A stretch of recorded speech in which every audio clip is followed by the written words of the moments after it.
Welcome to. I don't know why I'm doing this voice, but I like it. Okay, I'm doing it again.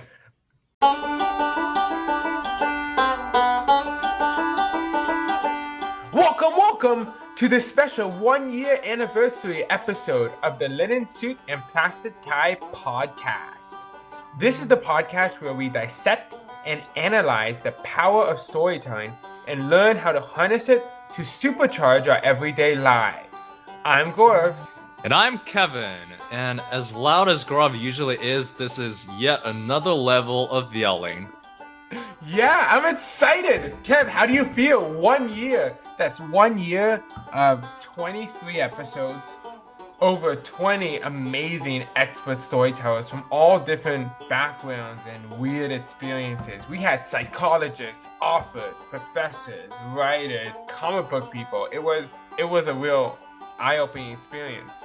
There's also, don't forget about the musicians, the mythologists, engineers, all those people we get to talk to. And just, I think, Gorav, we both knew when we started that we would want to keep doing this and we would be able to hit this 1 year anniversary point. But when it's actually happening right now and we're talking about it, we're recording this episode, it just feels so surreal to me. For sure. And want and can are so different. I look back on this year and I reflect all the times where we didn't know if we were going to have a guest next week. Yeah, which was all the time, basically. Which was all the times. I think we got to just thank our expert storytellers who, for some reason, gave us their very, very valuable time and taught us something new about storytelling. And of course, thank you, the ones who are listening to us right this moment. You'll look great. You're doing great. And thank you for your support. I'm so glad that you're hearing our voices and listening to these amazing stories. So Kev, who are we talking today for this special 1 year anniversary episode? For this full circle moment, we are bringing back our inaugural guest, Dr.Prescott-Johnson, to walk through with us again how have our stories changed over the past year, and get to chat a bit about, I guess, everything that we're thinking of at this special moment of 1 year anniversary. So let's dive back into it.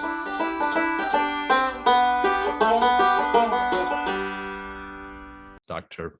Tara Prescott-Johnson, welcome back. I am so honored after listening to all of these talented, amazing guests that you have. I just feel so humbled to be invited back. This is a great honor. Thank you. No, honors all eyes. I mean, it's so exciting, to be hit the 1 year mark and to be able to bring it back to you, and with all the lessons you started us off on and the ones we came back to time and time again. But before we get too deep, Kev, why don't you start us off the way we always start off? Yes, and we do get to switch it up a little bit because Tara is the first guy who's coming back to the show. So can you tell us a little bit about yourself again? Not only what is your story, but also how has your story changed since we last met? Sure. So I am a continuing lecturer in writing programs at UCLA. So I teach a lot of different types of writing courses and literature courses. I also teach graduate students how to teach writing courses. It's very meta. My story, I've always really been very bookish and nerdy and interested in a lot of things and have bounced around. I think several of the guests that you've had have a theater background, which I think is interesting. I do too. I think there's something about enjoying performing for people and sharing stories with people that go together with teaching. So it's not surprising. And some of the big changes that have happened in the past year, besides, worldwide pandemic, finally, maybe coming to an end, we hope, is I spent the last 9 years living in a dorm, as you know, with students. And this is my first time. We bought a house, so that's huge. So it's my first time being a homeowner. My first time living off campus in 9 years.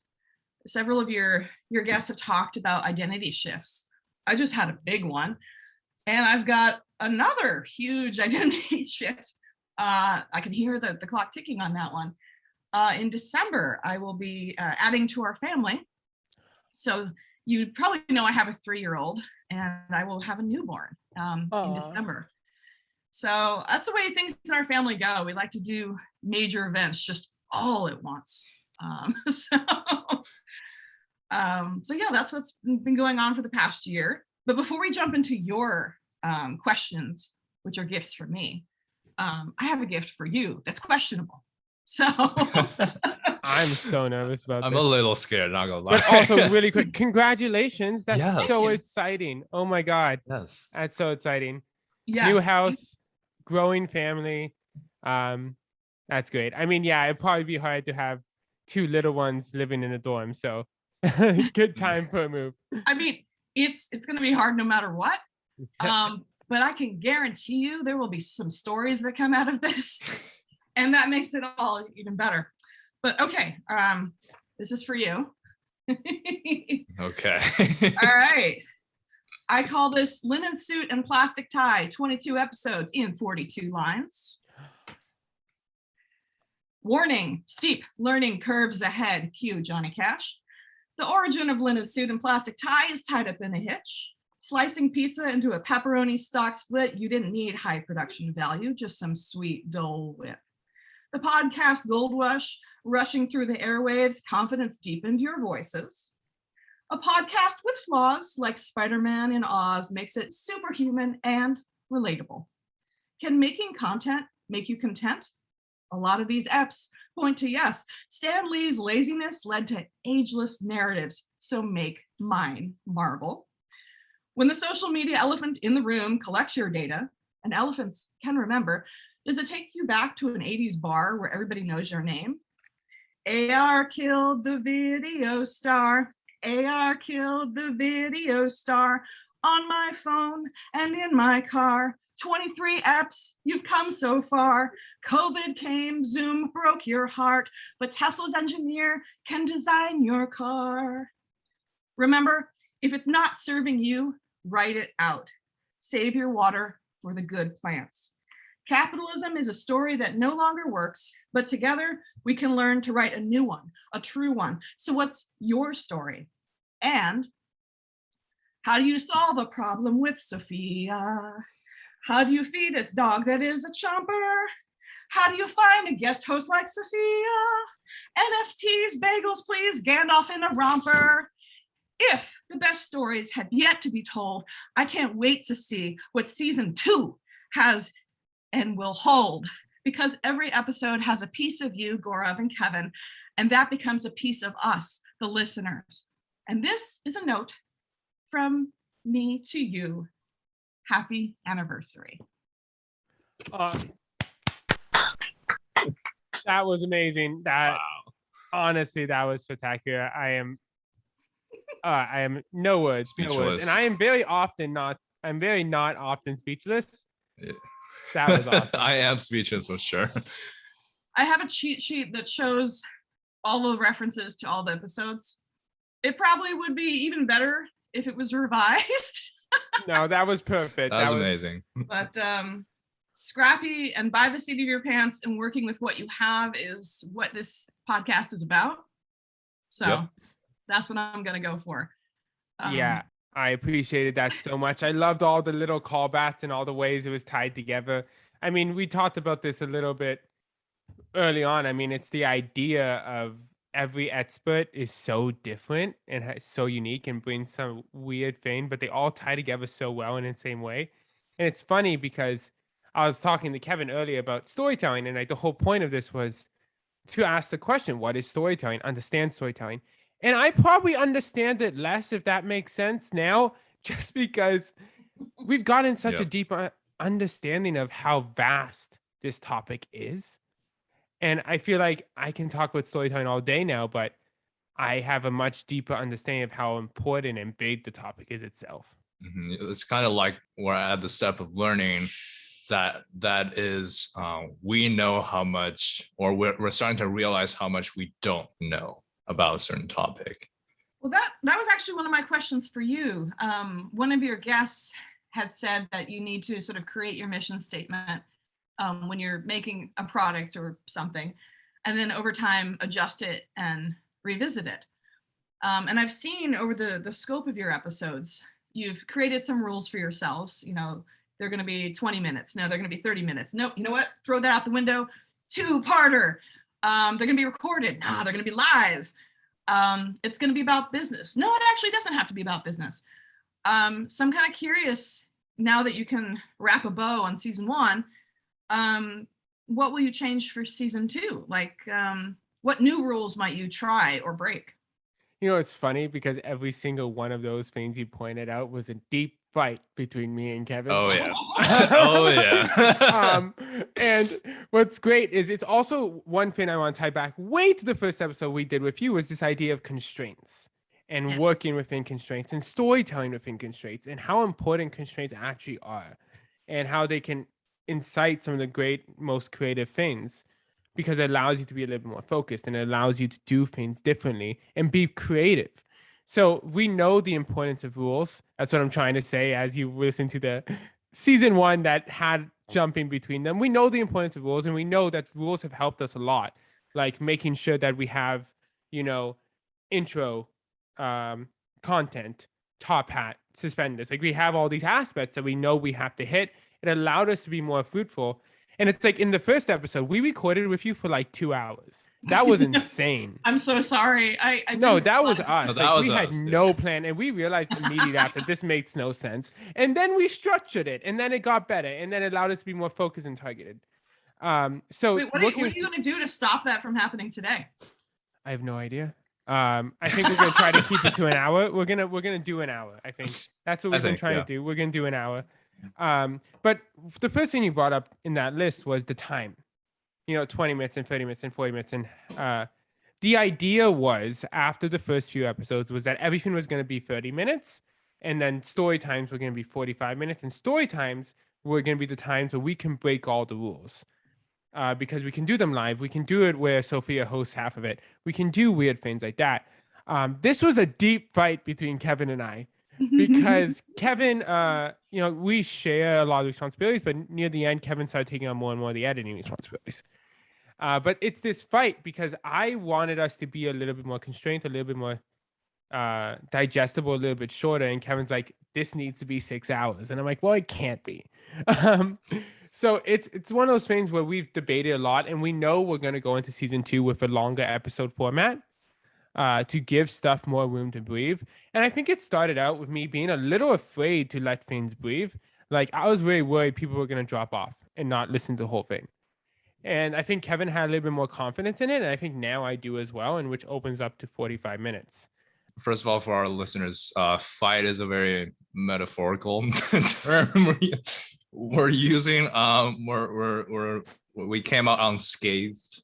It came out just fine. It's more of a kind of back and forth between Gorav and I to reevaluate, the kind of constraints or goals we have for ourselves in terms of content format.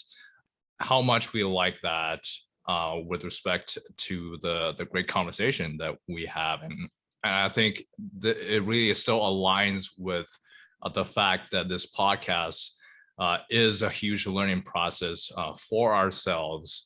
As podcasters, we are constantly aware that the goals and constraints we first set out to do may not necessarily be applicable as we get more experience or have more great and fun conversations with these amazing people. We, obviously want to make content that are informative and entertaining and deliver it in such a way that people can, still stay engaged and interested in, but also at the same time, we have so much great content.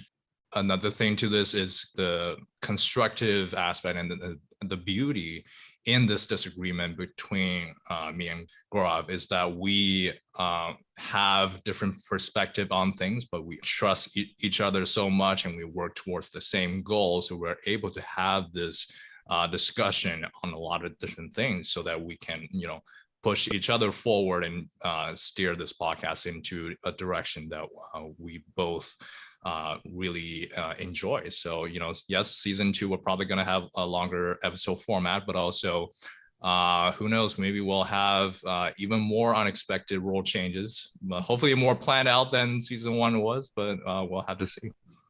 One of the things I noticed in listening to all of your episodes is little pieces of your background kind of sneak in here and there. I know a lot of the background because I was your neighbor and lived underneath you for a year. But I suspect your listeners would like more. It's a very good point. And it's something in the beginning that we were like, okay, we're not going to do this. We're going to focus on our guests, because our guests are always so fascinating, right? And that was one of our earliest fights. Yeah. So we're like, we're going to focus on us in story time. We're going to do story times. And then we met with a mentor of ours, and he was like, it's really important that you guys are consistent, recurring characters in your show that brings people together, brings people to the next one. So it's about kind of deliberately, like almost like a sniper, deliberately putting in personal facts. And it's something we've been trying to do more and more because it's so important to the overall story of the podcast. The fact that we are consistent characters. Emphasis on the term character. Yes. And it's about, it's something Kevin talks about too. It's about being 110% of ourselves. In our last episode, Kevin made me re-record the intro 3 times until my energy level was there.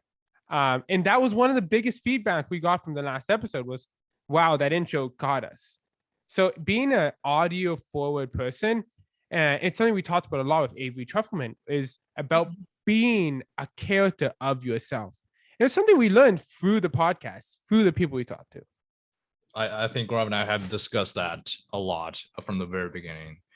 There is this aspect of us when we first started not really knowing how to tell our stories. I mean, we still don't to an extent, which is why we're still constantly learning through these conversations, but over time and that's another important realization, that this is our show, and we need to have our flavors added into it. We need to establish ourselves as characters on the show. So another change to expect in season 2. Hopefully we can integrate that organically.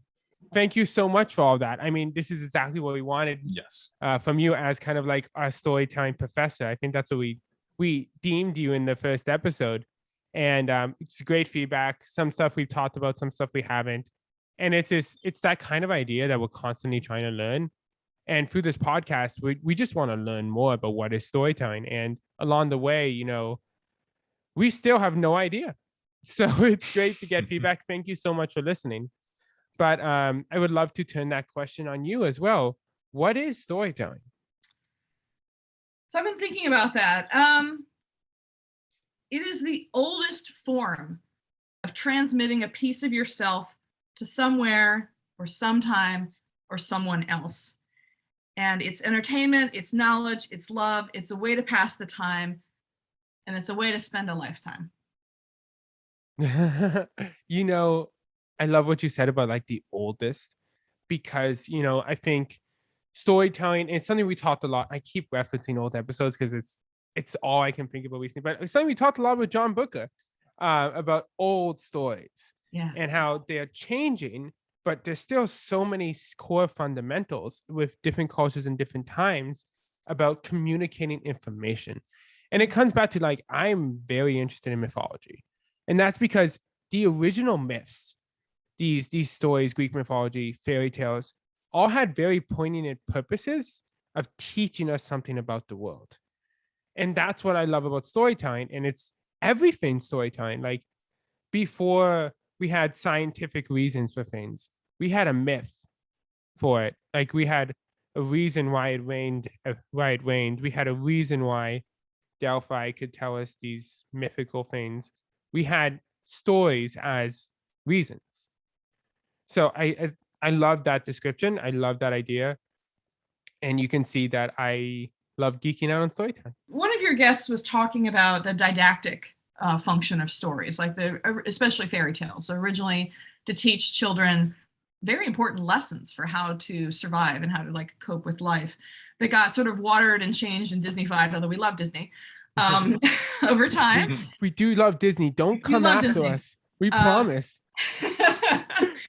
And I was thinking about that because I study a lot on the work of Neil Gaiman, and Gaiman believes in honoring and respecting children as being they're able to handle more than we give them credit for.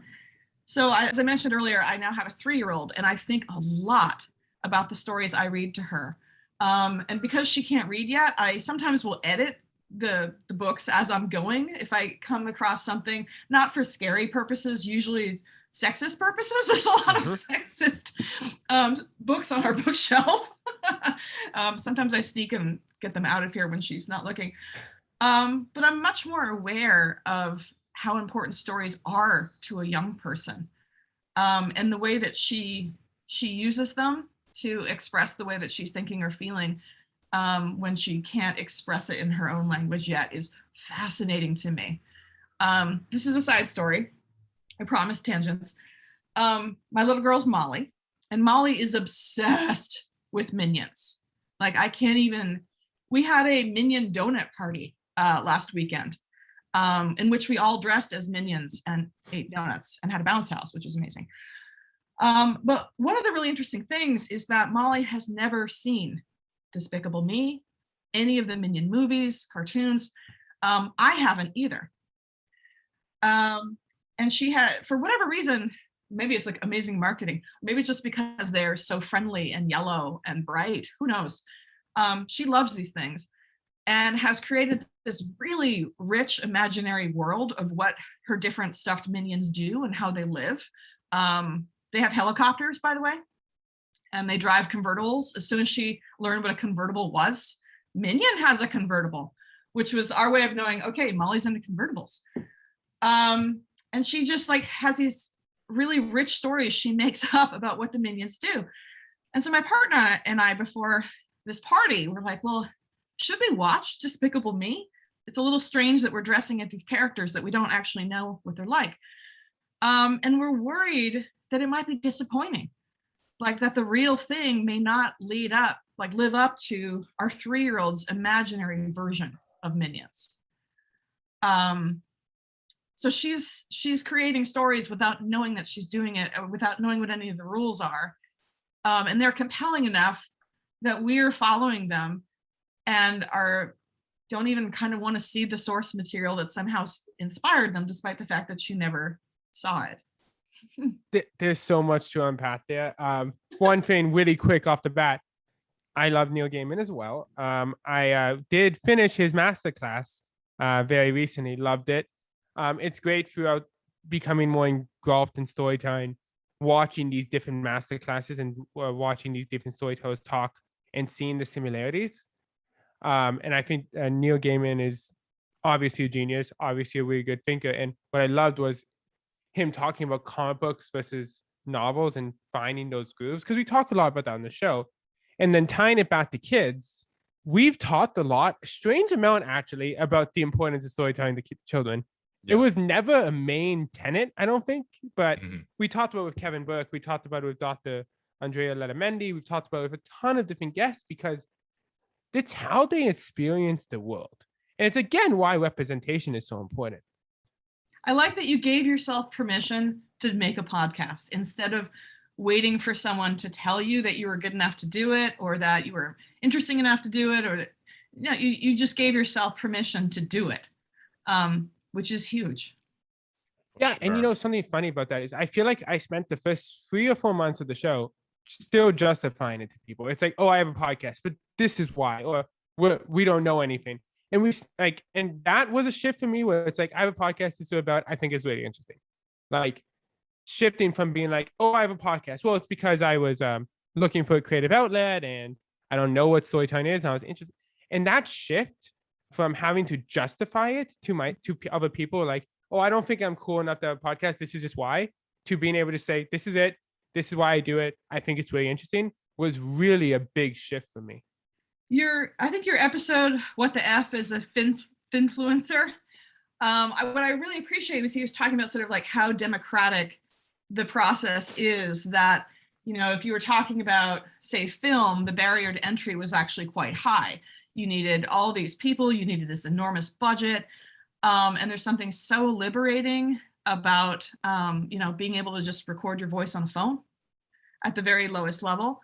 And that it became about the content, less about how expensive the equipment was. That, obviously you put a lot of time into, poor Kevin's doing a lot of behind the scenes editing that we're not seeing.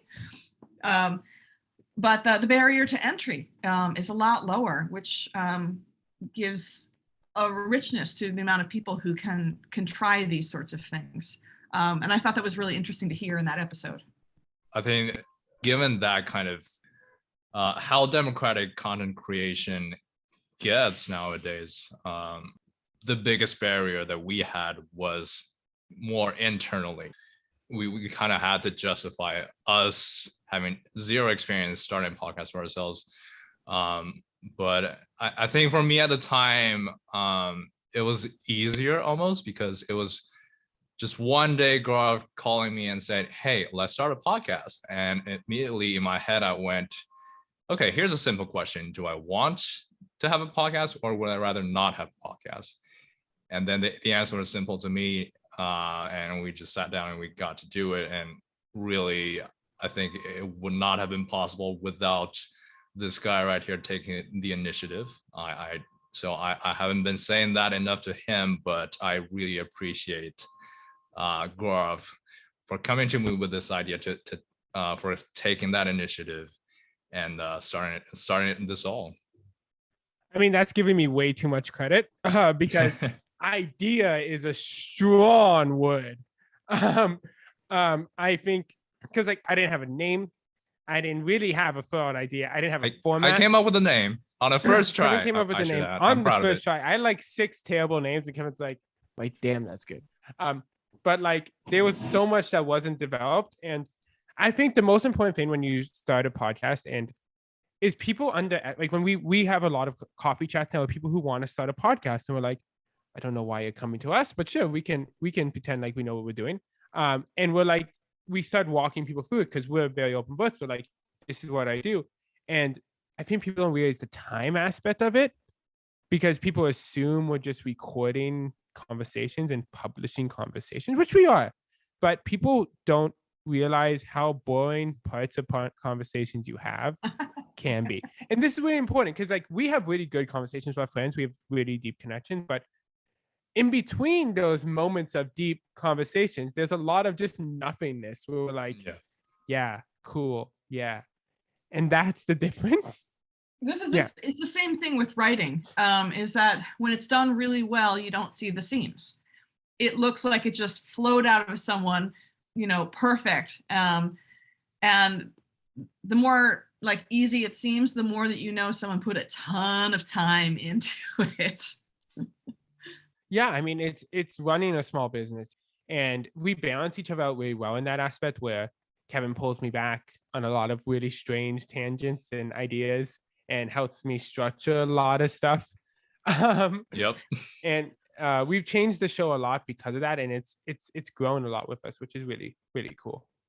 Somewhere, I imagine there's an Excel or a spreadsheet on the side where Kevin keeps track of how many comics references you make. And then cuts you off, right? That's how it works. Oh yeah. There was definitely a whole episode with I forget who, but we started talking about it was with Kevin Book. We started talking about a very specific story arc in Spider-Man, and Kevin's like, no one's gonna get this, and I'm like, okay, fine. Definitely the amount of time we had to put in this. Well, I mean, that's another thing that we had no idea going in, but and that was a whole learning process in itself, is that so I mean, with that, you have to love it. I think that's the crucial difference people forget with podcasting, is this idea that it's really cool to have a podcast, but if you don't love it, if you started a podcast because you're like, it's cool to have a podcast, you're gonna stop. Yeah, it takes a lot of willpower to commit into the hours. it's like the best part of the show is talking to people. Like the hour, like every in between episodes, I have sometimes mini crises where I'm like, what are we doing? Is this doing anything? And then we get into a conversation. I'm like, oh, Yeah. okay, this is why we're doing this. Yeah, I mean, I imagine a certain amount of people that are starting podcasts are doing it hoping for a side gig, hoping for funding, or a way of like promoting a brand or the influencer trend. And I don't get that feeling off this at all. You're inviting us basically into your college dorm room, which you're not in anymore. But I feel like I'm there and I see the cast of characters, the friends that you hang out with come in. I hear your professors. I hear those like late night amazing conversations that really mostly happen in college.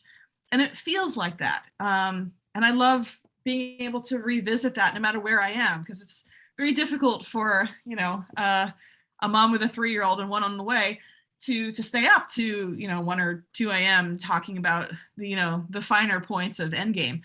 But your podcast brings me back to that, and I can revisit it whenever I want to, which is again the transformative power of storytelling. I do hope at some point you make money off this. That would be a bonus. Money. But the kazoo manufacturers out there clearly need to have product placement on this, or at least the people who make your plastic ties. But if doing it in itself is rewarding, then keep doing it. And the other stuff would be icing if it happens, which I hope it does. And I think several of the people who've come and talked to you who know way more about this than I do, have faith that, that's where this is heading.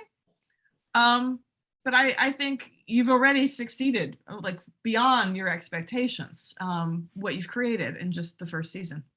Funding would be so nice. But no, I think that's the most important point. We are still shocked daily by the people who said yes. It doesn't make sense to us by the people who said yes. I mean, because we have no online presence, really. We have no experience. We're not the most well-connected people in the world.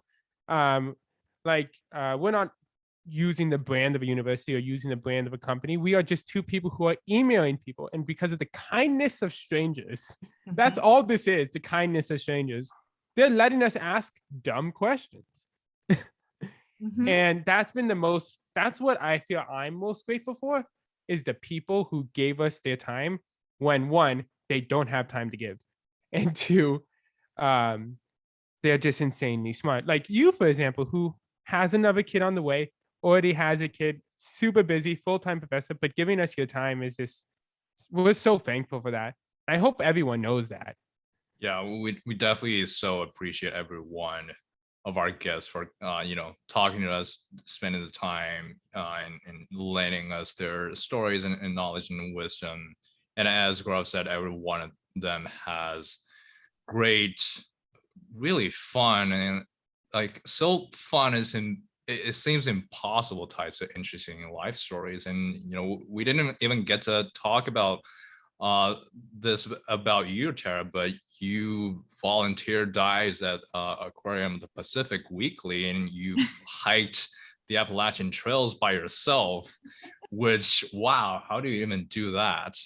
But I have to jump in because the episode I listened to last night, when she was talking about identities, the one that I listened to last night. Yeah. And being able to call yourself someone who meditates, even if you don't do it all the time, like allowing yourself to have that. And that really struck with me because, yes, as a volunteer scuba diver, telling stories underwater, I used to do that every Friday, and it got shut down because of COVID. And it was really, really hard. And even when it slowly started coming back, I can't actually do it now medically because of pregnancy. And it was so frustrating to me because I identified as, a volunteer scuba diver. Scuba diver is like part of what I did. And I was like, oh, I'm not really a scuba diver anymore, except that I am, according to her rules. I'm someone who loves being in the water and looking at the world and sharing that with other people. And we'll do it again as soon as I'm allowed to no longer be a host to an infant.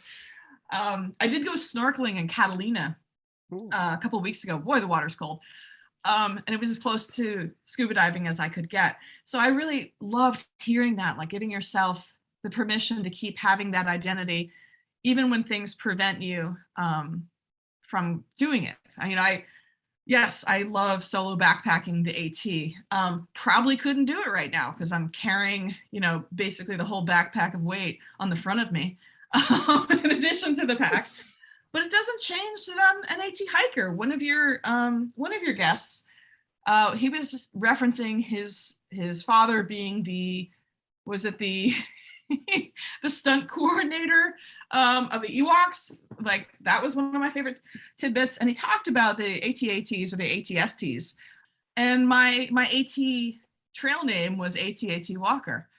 And so I was like, oh, like that's still, the thing he said means something to me because I'm still AT-AT Walker, even though I'm, sleeping in a bed with a roof over my house and, feeding a child. I still have that identity. So, gosh, your episodes have helped me in these ways that I wouldn't have predicted.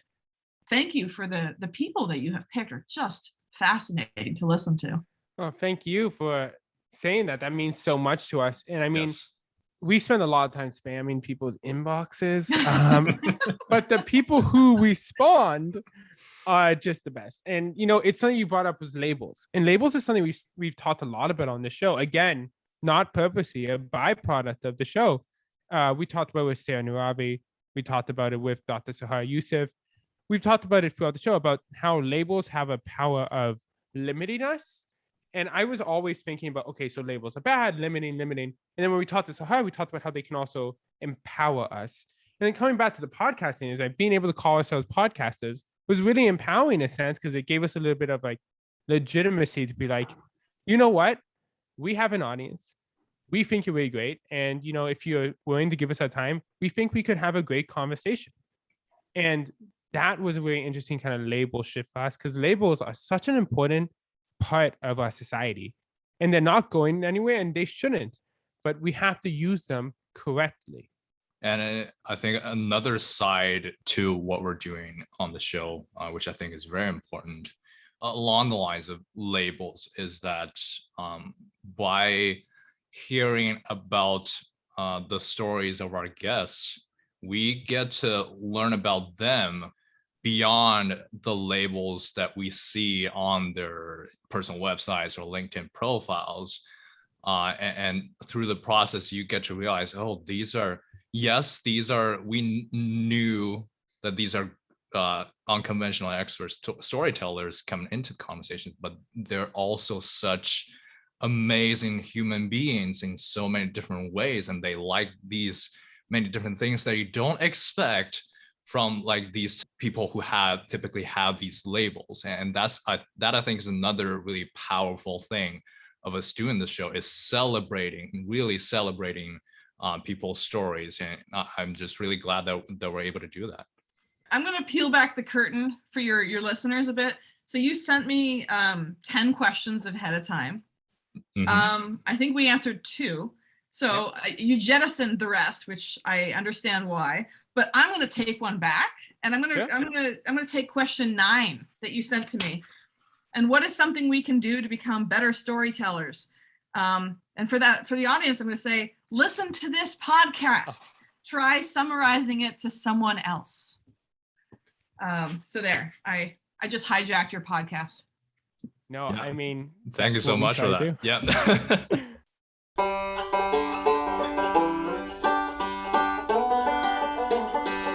I want to cut down on Kevin's editing time.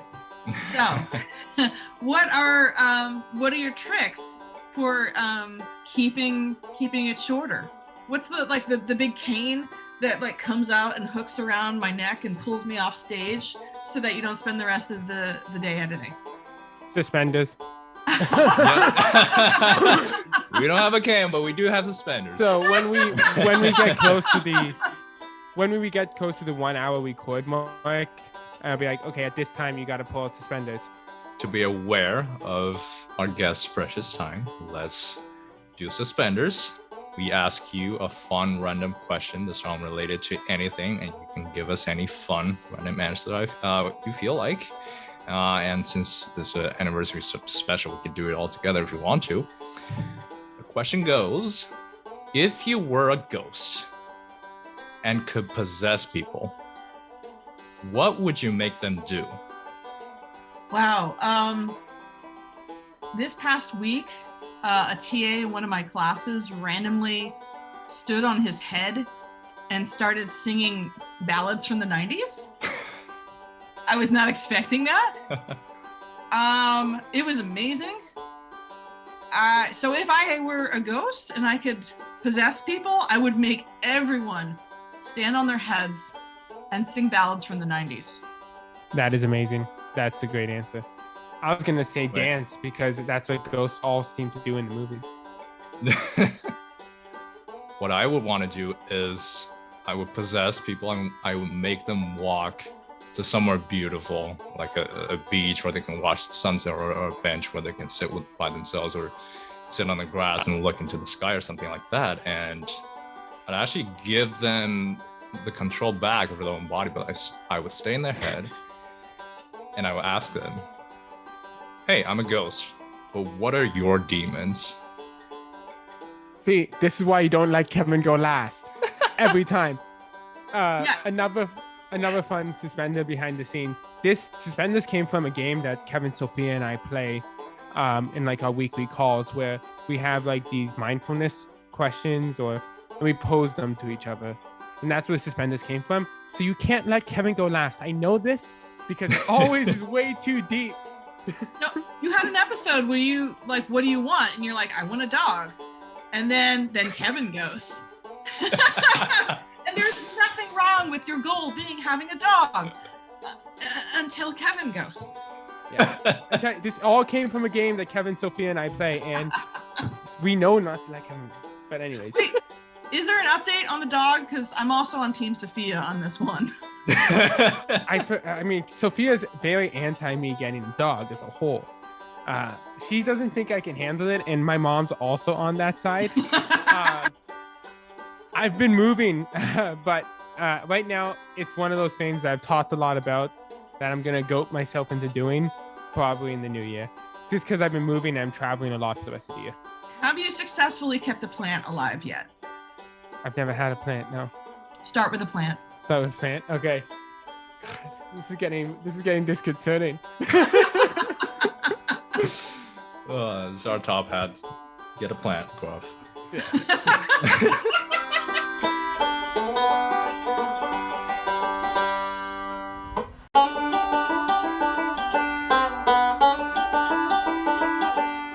Welcome back to Top Hat. This is the part of the episode where we dissect and analyze some of the key learnings we get from each week's expert storyteller.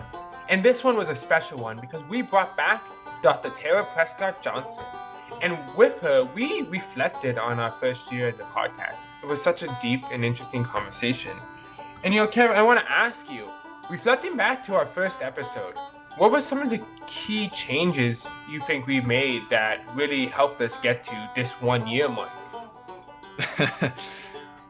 We had more of a structure and plan for what we want to talk about for a recording session with our guests. Obviously, that first episode being, the start of everything, we had no idea what we're doing. I mean, we still kind of don't, but it was really a starting point where we realized, okay, we needed way more planning and structuring, and that, along with many other aspects that we experimented along the way, we are able to get to where we are today, where we're still improving, but obviously this second conversation with Tara, I think, felt a lot less dysfunctional than our first one is, if you remember that.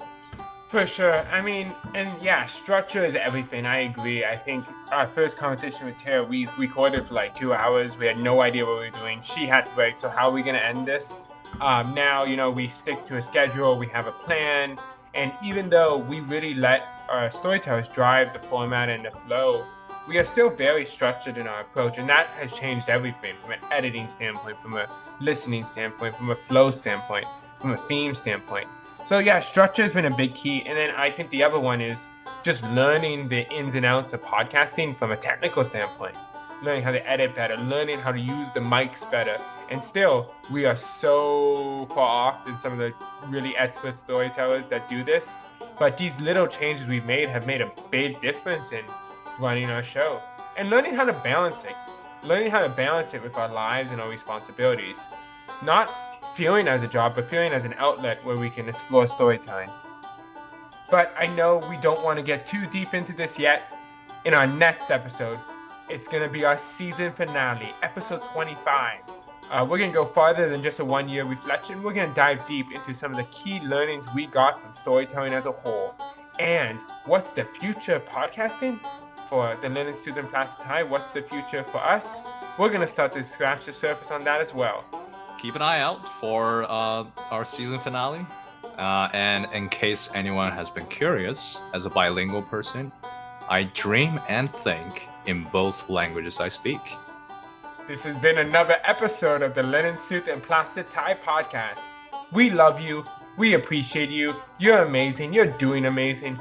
Thank you for riding this journey with us. 1 year, everyone. Hey, congrats, Gorav. Congrats, Kev. I love you. Love you too.